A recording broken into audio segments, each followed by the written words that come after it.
friends of double bass. Let's talk about the etude number 15 by Professor Storch-Hrabě and about the difference between a crescendo hairpin and the written Italian word crescendo, C-R-E-S-C. There is seemingly a difference.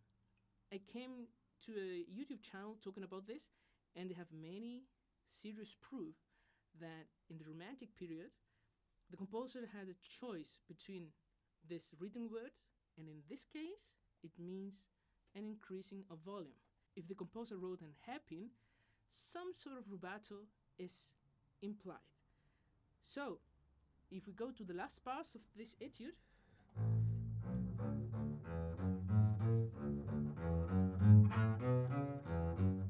we become louder without losing tempo, but at the end,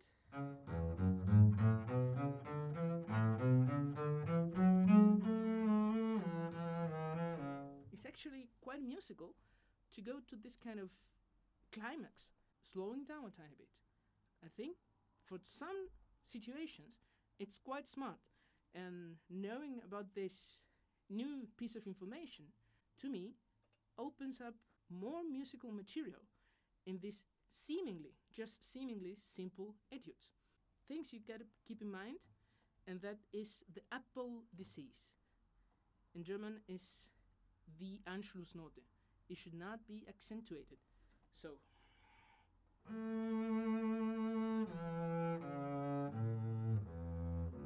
here, second bar.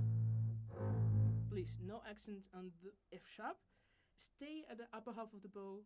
Trust me, you're gonna be okay, and you will be rewarded by staying at the tip of the bow, as if you were a violinist.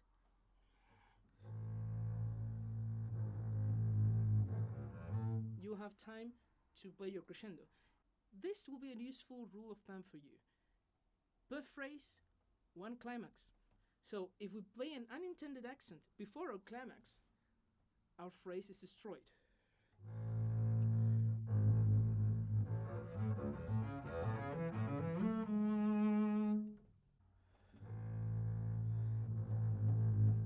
Think rather of a crescendo towards the middle of the slur, because the beginning and the end of the slur are usually easier to understand, and what happens in between gets sometimes lost.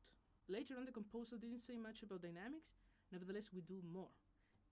If you see music resembling a diminishing sequence, most of the times a decrescendo is a good idea.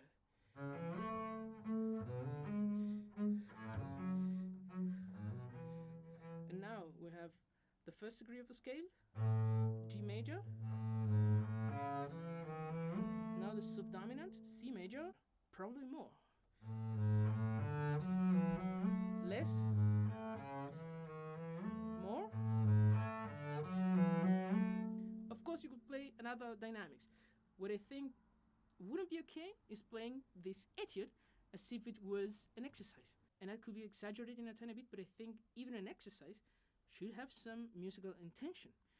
I like to think of Johann Sebastian Bach, who wrote a fantastic piece, the Italian Concerto, with the humble name Exercise.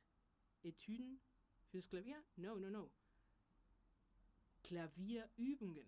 So, exercises for the keyboard instrument. Incredible, humble, in my opinion, to call such a magnificent piece exercise.